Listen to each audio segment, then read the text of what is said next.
Columnas políticas. Continuamos con la audiosíntesis informativa de Adrián Ojeda Román, correspondiente al viernes 16 de febrero de 2024. Demos lectura a algunas columnas políticas que se publican en algunos diarios de circulación nacional. Mensaje político, por Alejandro Lelo de la Rea, que se publica en el periódico El Independiente. Mancera, Chiguil y el News Divine en 2024. En las últimas horas, Francisco Chiguil, alcalde de la Gustavo Amadero, la segunda demarcación más poblada de la capital del país, recibió dos muy malas noticias. La primera, su esposa, Beatriz Rojas, no será candidata a la alcaldía, y tampoco su propuesta B, Rubén Linares. Y le pusieron al peor para él, Giancarlo Lozano. La segunda, Beatriz Rojas, hoy diputada federal, tiene la posibilidad de ir por su reelección, pero se enfrentará en las urnas al ex jefe de gobierno Miguel Ángel Mancera, el mismo que se benefició de manera colateral de la tragedia en la discoteca News Divine, hecho que ha perseguido a Chiguil desde hace más de 15 años, pues ocurrió durante su administración como delegado en junio de 2008, lo que incluso llevó a su caída. De acuerdo con las listas de candidatos a diputados federales de Morena y la coalición Va por la Ciudad de México, Rojas dice que todavía lo está pensando, y Mancera competirían por el Distrito 7, el cual comprende el sector sureste de la Gustavo Amadero, Avenida Talismán, Río Consulado, Avenida 608 y el Bosque de Aragón. Mancera tiene cierta ventaja de competir en ese distrito porque cuando jefe de gobierno amplió el Hospital General de la Villa, el Hospital Pediátrico de San Juan de Aragón y el Pediátrico de la Villa, que se ubican en aquella región. Pero hay otro factor sumamente importante para Mancera: la ascendencia que puede tener por sobre el alcalde Chiguil, porque a él investigó por el caso de la discoteca News Divine, donde en junio de 2008 fallecieron 13 jóvenes. De manera colateral, el hecho catapultó la carrera política de Mancera. El entonces jefe de gobierno, Marcelo Ebrard, destituyó al procurador del Distrito Federal, Rodolfo Félix, y en su lugar designó a Mancera. Desde ese cargo construyó su candidatura a la jefatura de gobierno que ganó en 2012. Esa herida sigue abierta.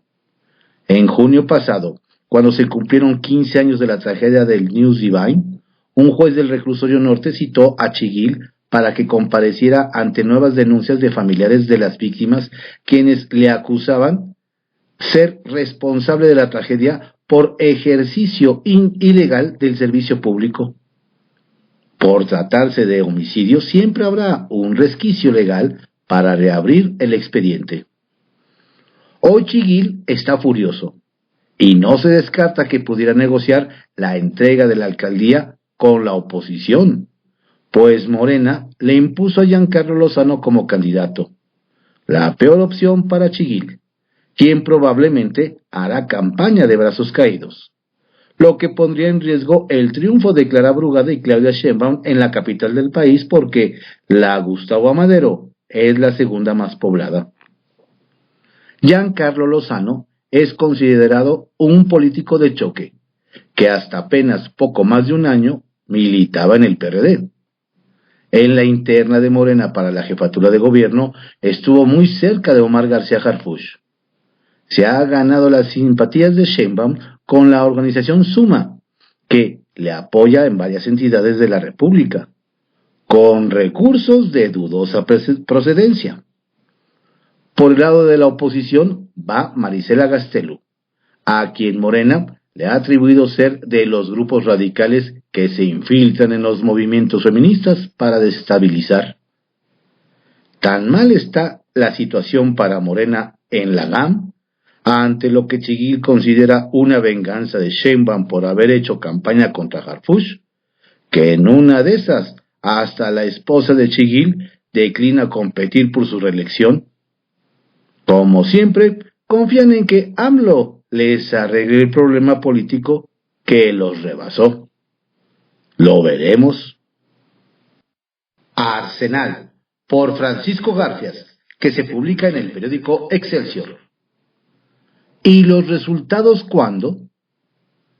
Pareciera que el presidente no solo tiene otros datos, sino que vive en una realidad alterna.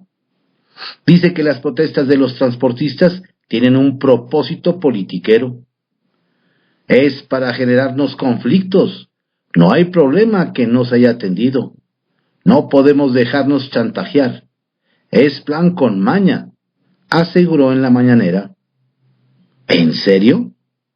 Los asaltos en las carreteras, la quema de unidades, los asesinatos de choferes, las extorsiones y las golpizas que les propinan están documentadas.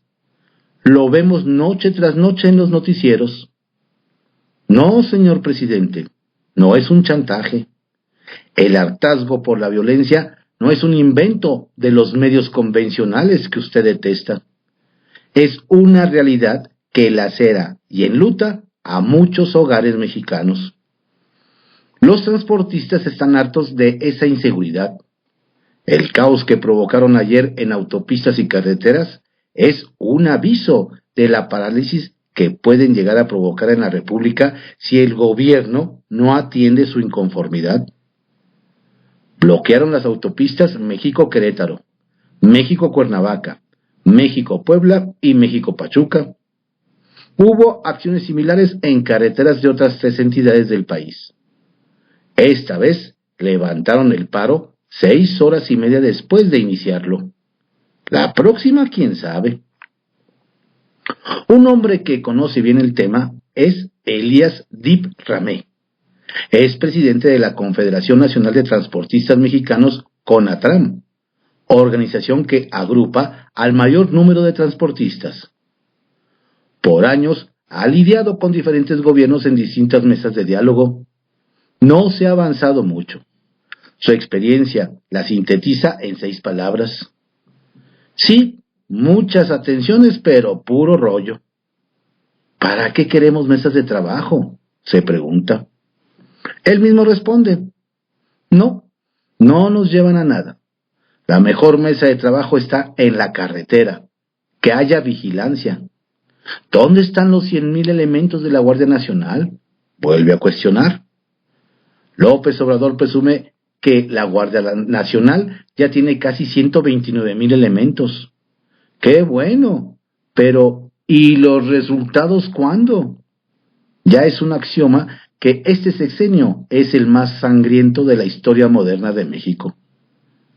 El dirigente de los Hombre Camión dice que los transportistas sufren un promedio de entre 30 y 40 asaltos diarios. Se llevan las unidades, la mercancía. Hay secuestros, extorsiones. Solo en esta semana hay reporte de 3 asesinatos, subrayó el presidente de la CONATRAM.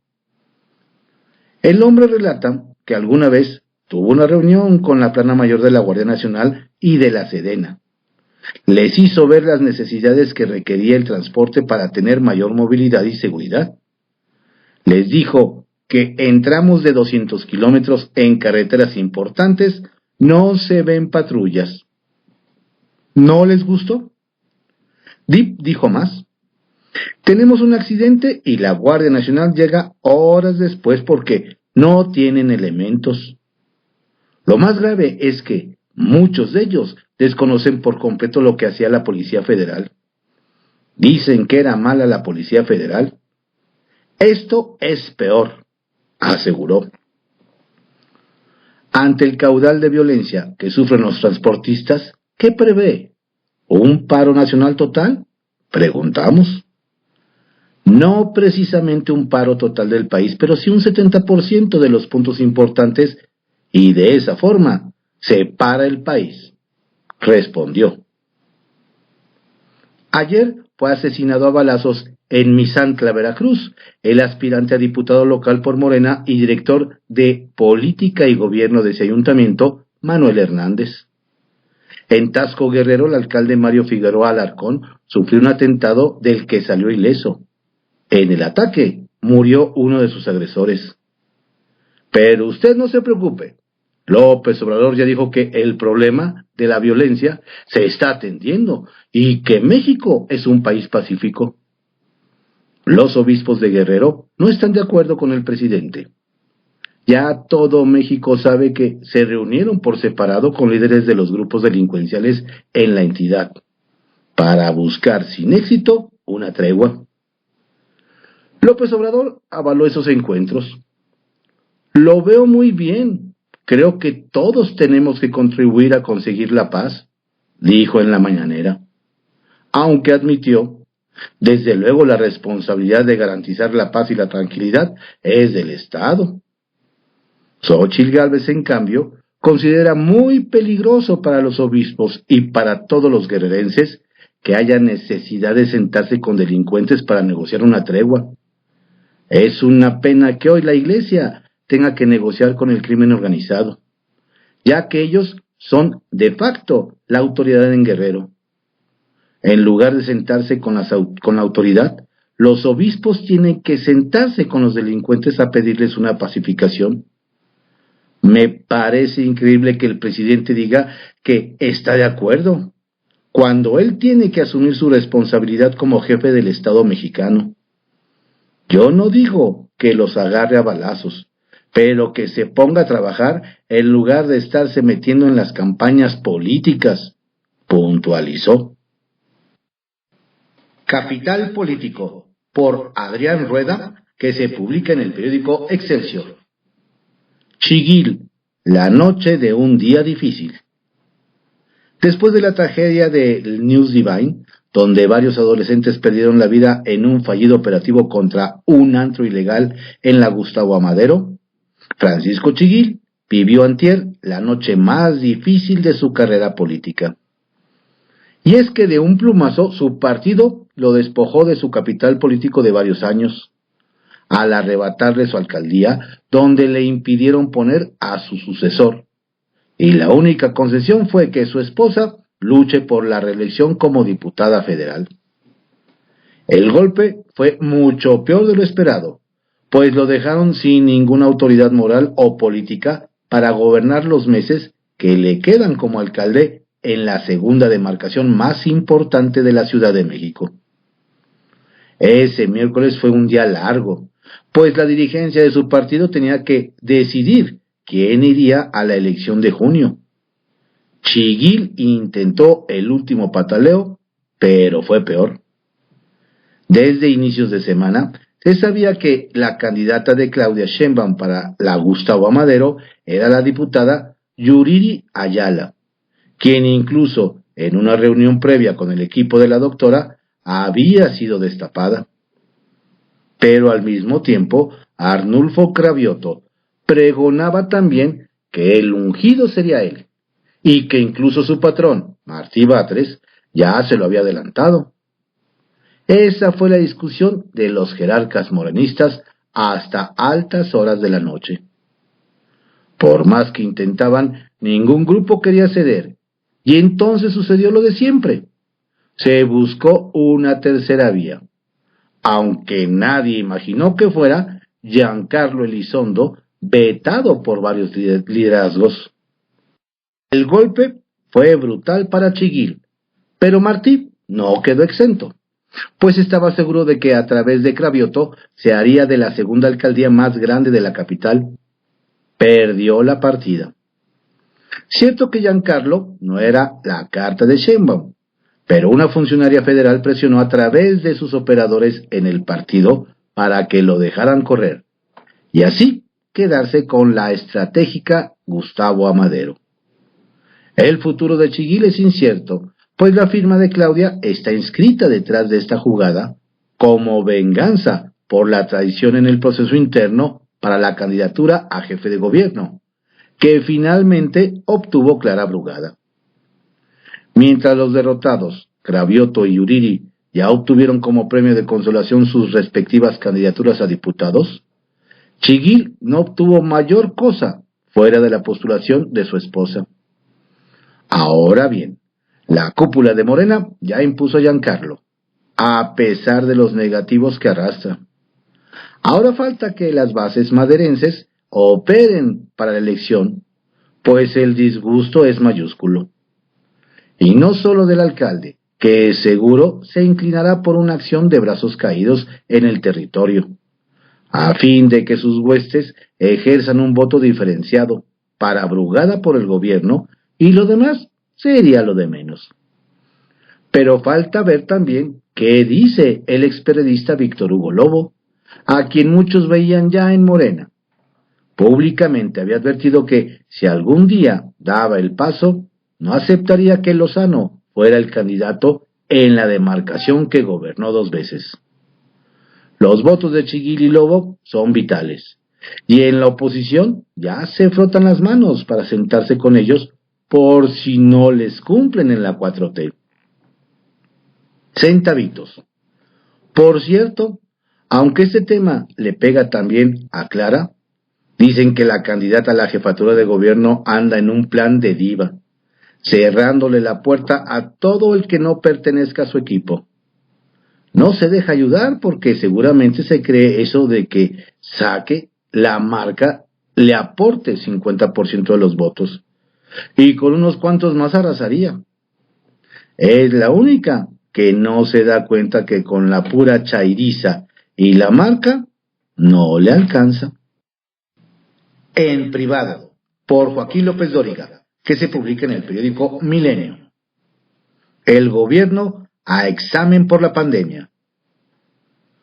Cuando podía hablar con Hugo López-Gatell al inicio de la pandemia, le planteé la necesidad de establecer una comisión especial para revisar la actuación del gobierno de la 4T en el desastre del flagelo del COVID. Y él, demagogo compulsivo, me dijo que sí, que claro, pero solo fue a darme el avión desde el aeropuerto de su abyección y protegido bajo el manto presidencial.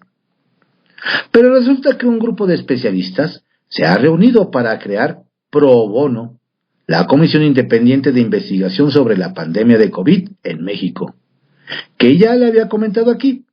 Y ayer hablé con otra eminencia médica mexicana reconocida internacionalmente, el doctor Jaime Sepúlveda, coordinador del proyecto, quien fue muy claro. México tuvo uno de los peores desempeños en el mundo ante esa pandemia. Sepúlveda me dijo que los resultados de la pandemia en México se encuentran en el rango de los peores del mundo, medidos por cualquier métrica. Muertes excesivas, más de 800,000, huérfanos de padre o madre, 250,000 niñas y niños, años de vida perdidos, desplome en la educación, caída del PIB y reducción de la esperanza de vida. Me habló, y con toda razón, de que la reacción de las autoridades sanitarias y del propio presidente López Obrador fue la negación, la minimización y privilegiar otras cosas sobre la salud.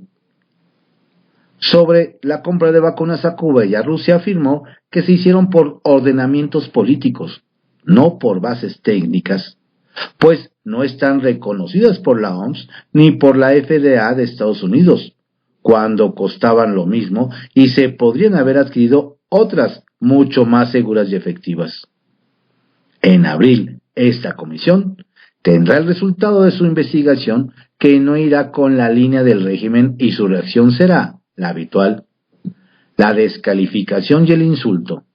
Nunca el argumento y el razonamiento de los que carecen. Retales. 1. Senado. Veremos la cercanía de Jesús Ramírez con el presidente y si transita el proyecto de llevarlo al Senado. El punto es si Ramírez lo va a dejar en el último tramo de su gobierno, que es cuando más lo necesita, o si él necesita más del fuero y se va.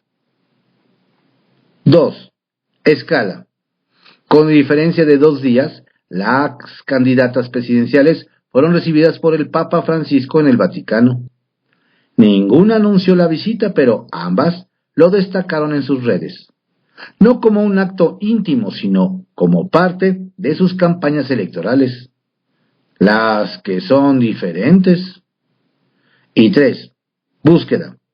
Cuando en lo que va de este gobierno los desaparecidos superan los 50,000, al presidente solo le preocupa uno, un general del que escribió una novela, desaparecido en una isla panameña hace un siglo, y para cuyo rescate está mandando una misión de 80 militares y 13 funcionarios de Segov y la Secretaría de Relaciones Exteriores. Lo primero es lo primero, es decir, él, lo suyo, la única búsqueda que le importa. Estrictamente personal, por Raimundo Riva Palacio, que se publica en el periódico El Financiero. Así no, presidente. No puede el presidente Andrés Manuel López Obrador normalizar la Pax Narca. Es inaceptable la ligereza de sus declaraciones avalando que 5 obispos, desesperados por la incompetencia y negligencia del gobierno, hayan establecido contacto con las organizaciones criminales que controlan Chilpancingo y la región de Tierra Caliente en Guerrero, para alcanzar una tregua que reduzca la violencia. Asume parcialmente la responsabilidad de su gobierno para proveer la seguridad, pero tolera que la política se mezcle con la delincuencia en ese estado y que la presencia de miles de militares sea ornamental. No es nuevo que el religioso trate de persuadir a los cárteles de la droga de que paren su violencia y asesinatos. Pero la sorpresa por el anuncio de los obispos de Guerrero este miércoles es que se da en el momento de repunte dramático en la violencia, con asesinatos y disrupción de la vida cotidiana ante la mirada pasiva de López Obrador y la gobernadora Evelyn Salgado, que ha sido omisa en su responsabilidad. Los obispos reconocieron que no tuvieron éxito, porque 2 organizaciones criminales predominantes, los Tlacos y la familia michoacana, están aferradas a mantener los territorios conquistados en Tierra Caliente, Taxco, Chilpancingo y Acapulco. Pero como dijo a la prensa el obispo emérito Salvador Rangel, vamos a seguir insistiendo con ellos para que se pacte una tregua y la paz en Guerrero, porque el gobierno del estado no quiere buscar una salida a este problema, a lo mejor por 2 cuestiones. Una porque no les interesa, y la otra porque está coludido con alguna organización criminal. López Obrador vio esta iniciativa muy bien, porque piensa que las iglesias deben ayudar en la pacificación del país, a la cual contribuyan negociando directamente con los narcotraficantes. Siempre los sacerdotes, pastores, integrantes de todas las iglesias participan, ayudan en la pacificación del país, dijo López Obrador. Me consta en Michoacán y lo hacen en otras partes. Es una aberración lo que dicen. La contribución de la que habla López Obrador para la pacificación del país no pasa por negociaciones directas con los criminales. Tener tratos con delincuentes es un delito que se castiga. Y nadie, ni el presidente mismo, tiene atribuciones para llegar a acuerdos con individuos o grupos al margen de la ley. Lo que sostuvo atenta contra el andamiaje jurídico que debería anteponer y reforzar, al tiempo que estimula y crea incentivos para construir espacios metaconstitucionales que permitan la intermediación con criminales, que tanto en Guerrero como en Michoacán, donde abiertamente admiten, aplaude un delito. Ha resultado un fracaso porque la ley de los narcotraficantes es la que impera. López Obrador lleva más de una semana quejándose de que en las redes sociales se ha impulsado una etiqueta que lo categoriza como narcopresidente. Pero con declaraciones y posiciones como las que tuvo este jueves, no se ayuda a sí mismo. Al reconocer a las bandas criminales como interlocutores válidos y reconocidos por el Ejecutivo mexicano, con quienes todos pueden hablar si con ello contribuyen a la pacificación del país. Permite la conjetura de que está haciendo lo mismo con los cárteles de las drogas, nutriendo la percepción que le echan en cara en las redes sociales y lejos de reducirla, la fortalece y la está arrastrando hacia el camino de lo verosímil, sin entender que ese recorrido termina como verdad. Sus propias palabras no lo ayudan.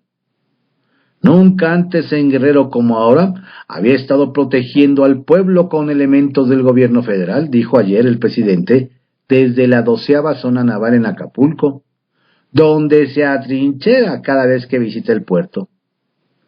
Deben ser como 20,000 elementos entre marinos, ejército y Guardia Nacional, agregó con imprecisiones. Ha desplazado al Estado a 29,000 elementos para que los vean, pero no para actuar contra criminales que tienen tomado Acapulco, incendiado Chilpancingo, aplastado Tasco, controlando la sierra y las salidas al mar para el trasiego de drogas. Tampoco lo respaldan sus inacciones. Pese a los informes del fiscal Alejandro Gertz Manero sobre las presuntas vinculaciones de la alcaldesa de Morena en Chilpancingo, Otilia Hernández, con los Ardillos, la banda criminal que disputa la capital del estado a los Tlacos, el presidente no le ha hecho caso. No se conoce de una investigación oficial por sus reuniones y negociaciones con el jefe de esa banda criminal, ni hubo reacciones negativas a su aspiración de ser candidata al Senado. De acuerdo con informes gubernamentales, hay cuando menos 40 municipios en Guerrero, 2/3 partes del total que están controlados por el narcotráfico. Entonces, presidente, la zona naval donde estuvo ayer se encuentra al otro lado de la bahía de Acapulco, donde se ubica el mercado central cuyos locatarios pagan diariamente 200,000 pesos por derecho de piso a los grupos criminales. Cerca de Caleta y Caletilla, donde estos han comenzado a cobrar piso a las casas, ampliando su abanico de extorsión, y un poco más retirado de las colonias populares, donde hay reportes de que en casas marcadas como beneficiarias de los programas sociales, los malosos les han tocado la puerta para que les den el dinero que les dio el gobierno. En las comunidades vecinas de Acapulco no hay fuerzas armadas. La seguridad la proveen los narcotraficantes. La culpa de todo esto, dijo ayer López Obrador, son los gobiernos anteriores, cuya inacción propició el surgimiento de grupos de autodefensa. Cierto, el gobierno de Enrique Peña Nieto estimuló su formación con una mezcla de ciudadanos y narcotraficantes para combatir a otros narcotraficantes. Durante ese sexenio en Guerrero nacieron grupos de autodefensa, algunos dirigidos por actuales políticos de Morena, que se involucraron en secuestros y extorsiones. Sin embargo, a lo largo de la gestión de López Obrador, siguen y han proliferado esos grupos, muchos de ellos convertidos en brazos armados de narcotraficantes. Y la violencia en Guerrero, como en el resto del país, se ha elevado en términos absolutos. López Obrador actúa como Poncio Pilatos, pero la realidad lo ubica en su justa dimensión. La Pax Narca, que anima, no es la solución. Estas fueron algunas columnas políticas que se publican en algunos diarios de circulación nacional en la audiosíntesis informativa de Adrián Ojeda Román, correspondiente a hoy viernes 16 de febrero de 2024. Tenga usted un excelente día y un estupendo fin de semana. Cuídese mucho. Reciba saludos cordiales de su servidor, Adrián Ojeda Castilla, quien lo invita a que visite nuestro sitio en www.cconoticias.info. Excelente fin de semana. La audiosíntesis informativa fue creada por Adrián Ojeda Román en 1971 y actualmente es producida por Corporación Comunicativa Ojeda, CCO Noticias.